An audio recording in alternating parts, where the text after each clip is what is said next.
آپ کے گھر میں لیڈر پتہ ہے کون ہے؟ جو شکایتی الفاظ نہیں کہتا، جو کہتا ہے اللہ بہتر کرے گا، وہ لیڈر ہے. سمپل، یہ لیڈرشپ کی ڈیفینیشن ہے.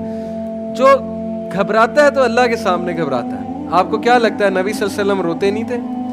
اللہ کے نبی جو ہے وہ کوئی اپنی وہ شو نہیں کرتے تھے، اپنے گریف کو، اپنے غم کو بالکل کرتے تھے، لیکن لوگوں کے سامنے نہیں. وہ رات کو اللہ کے سامنے روتے تھے کہ اللہ میں ضعیف ہوں. آپ وہ واقعہ یاد رکھیں، طائف سے واپسی پہ پتھر کھائے نبی اکرم صلی اللہ علیہ وسلم نے، اور حضرت عائشہ جنگ احد کے بعد پوچھا نبی اکرم صلی اللہ علیہ وسلم سے کہ اللہ کے رسول آپ پہ سب سے مشکل وقت کون سا تھا؟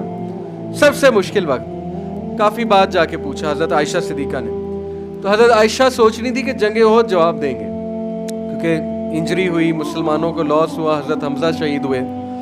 اللہ کے نبی نے کہا کہ عائشہ سب سے مشکل وقت طائف کا تھا، کیونکہ میری اپنی قوم نے مجھے پتھر مارے تھے. اس سے بڑا سائیکولوجیکل ٹارچر نہیں ہوتا ہے کہ اپنے بچے پتھر مار رہے تھے اور مطلب گالیاں بک رہے تھے. تو نبی صلی اللہ علیہ وسلم نے کہا اس سے بڑا میرے لیے امتحان کوئی نہیں تھا. تو وہ کیا تھا کہ اللہ کے نبی صلی اللہ علیہ وسلم ایک درخت کے نیچے بیٹھے. وہ درخت ابھی بھی موجود ہے. انفیکٹ اس پورے علاقے میں وہ درخت سب سے ہرا بھرا ہے. یہ برکات ہے ہمارے نبی کی. پورے علاقے میں میں نے دیکھا ہے طائف میں وہ درخت ابھی تک موجود ہے. نبی صلی اللہ علیہ وسلم وہاں تشریف فرما ہوئے، روئے، اور روتے روتے ان کی دعا سننے والی ہے. وہ پوری دعا میں کوٹ نہیں کر سکتا، بہت لمبی، لیکن اس کے چند ایک الفاظ سناتا ہوں. اردو میں اس کے الفاظ یہ کہ اللہ میں اپنی کمزوری کس سے بیان کروں، تیرے سوا کس سے کروں. میں ان لوگوں کے آگے جو ہے وہ بے بس کر دیا ان لوگوں نے مجھے. الفاظ ہیں اس دعا کے، اور میرے دشمن مجھ پہ حاوی ہو رہے ہیں، تو اللہ میں کس سے شکایت کروں. اور پھر ساری باتیں کر کے نبی صلی اللہ علیہ وسلم بہت روئے، سارا کچھ بیان کیا اللہ کے آگے کہ میں بے بس ہو رہا ہوں، مجھے لوگ تنگ کر رہے ہیں. اینڈ میں کہا کہ اللہ جب تک تو راضی ہے تو سب ٹھیک ہے. As long as you are please with me then nothing else matters. یہ ان کے دعا کا آخر یہ تھا کہ اللہ جب تک تو راضی ہے تو سب ٹھیک ہے. امیجن کریں کیتھارسس کیا، اللہ کو سب سنا دیا، اسٹرینتھ پکڑی، اس کے بعد کہا کہ اللہ جب تک تو میرے پاس ہے، جب تک تو راضی ہے، سب ٹھیک ہے. یہ ہوتا ہے لیڈر. لیڈر یہ نہیں کہ لوگوں کے سامنے جا کے واویلا کر رہا ہے، لوگوں کے سامنے شکایت کر رہا ہے. لوگ کہیں گے کمزور آدمی. اللہ کے سامنے رونا ہے، ٹھیک ہے، اللہ کے سامنے شکایت کرنی ہے، اللہ کو بتانا ہے کہ میرے ساتھ ایسے ہو رہا ہے. اور یہ نہیں سوچنا اللہ میری سنے گا نہیں. اللہ ابلیس کی پچھلے لیکچر میں نے شیطان پہ دیا، پچھلے بیچ کو میں نے اس میں یہ پوائنٹ بتایا تھا کہ شیطان نے اللہ سے دعا کی کہ اللہ مجھے قیامت تک چھوٹ دے دے. اللہ نے اس کی بھی دعا قبول کی. تو ابلیس کی دعا جب قبول ہو رہی تو پھر آپ کیا سمجھتے ہیں کہ آپ کی گناہ گار ہیں ہم سارے، ہماری دعا قبول نہیں ہوگی؟ بالکل ہوگی. اللہ کے پاس جائیں، اللہ کو بتائیں. لیکن کمپوزڈ رہنا یہ لیڈرشپ ہے. ہمت نہیں ہارنی، ٹھیک ہے، کھڑے رہنا ہے، کمپوزر شو کرنا ہے، مینجمنٹ کرنی ہے، پینک نہیں ہونا ہے. یہ لائیں اپنے اندر. بہت سے لوگ مجھ سے اب سوال یہ کرتے ہیں کہ سر یہ پاسبل کیسے ہے؟ میں بائی نیچر انگزائٹی ہوتی ہے مجھے.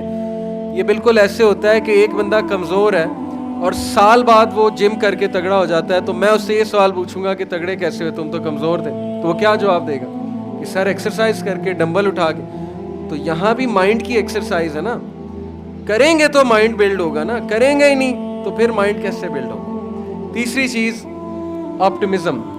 آپٹیمزم کیا ہوتا ہے؟ لیڈر آپٹیمسٹ کیسے ہوتا ہے؟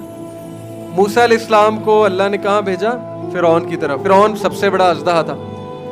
اژدہے کے تھرو کیا ٹریننگ کرائے کہ موسیٰ تو ابھی اژدہے سے ڈر رہا ہے، ابھی تو اس سے بڑے اژدہے کے پاس جانا ہے، فرعون کے پاس جانا ہے. تو کہا کہ دیکھ موسیٰ، فرعون سے ذرا نرم طریقے سے بات کریں، کیا پتا وہ مان لے. اللہ کو کنفرم تھا کہ نہیں مانے گا، اللہ تعالیٰ کو غیب کا علم ہے، اللہ کو کنفرم تھا فرعون نہیں مانے گا. لیکن موسیٰ علیہ السلام کو مایوس نہیں کیا، کہا نرم طریقے سے بات کریں، کیا پتا وہ مان لے. لیڈر آپٹیمسٹ ہوتا ہے. اللہ سبحانہ تعالیٰ نے موسیٰ علیہ السلام کو آپٹیمزم دیا، ہوپ دی، کریج دیا کہ موسیٰ تو نے ہمت نہیں ہارنی، تو نے اپنا کام کرنا ہے. یہی بات ہے لیڈرشپ. نبی صلی اللہ علیہ وسلم نے ہمت نہیں ہاری، صحابہ کی ہمت نہیں ہارنے دی. کہا شام فتح ہوگا، فارس فتح ہوگا، کس بات پہ روتے ہو؟ یہ ہے لیڈرشپ کی سٹیٹمنٹ. ابن تیمیہ کا ایک کوٹ ہے، انہوں نے کہا what can my enemies do to me؟ میرے دشمن میرا کیا بگاڑ سکتے ہیں؟ if they confine me، اگر وہ مجھے جیل میں ڈالتے ہیں تو یہ میرے لیے سولیٹیوڈ ہے، مجھے اللہ اللہ کرنے کا موقع مل جائے گا. if they kick me out of the country، اگر وہ مجھے ایکسپیل کرتے ہیں کنٹری سے تو یہ میرے لیے سیاحت ہے, اللہ تعالیٰ کی دنیا پھروں گا. اینڈ اف دے کل می, تو میں شہید ہوں, میں جنت میں جاؤں گا. تو what can my enemies do to me, میرے دشمن میرا کیا کر سکتے ہیں؟ جدھر میں جاتا ہوں میں اپنی جنت ساتھ لے جاتا ہوں. یہ لیڈر کی اسٹیٹمنٹ ہے. ایسی قوم کو کوئی نہیں ہرا سکتا جو اپنی جنت ساتھ لیے پھرتے ہیں. جو اللہ کو ساتھ لیے پھرتے ہیں اس کو کون شکست دے سکتا ہے؟ کوئی بھی نہیں.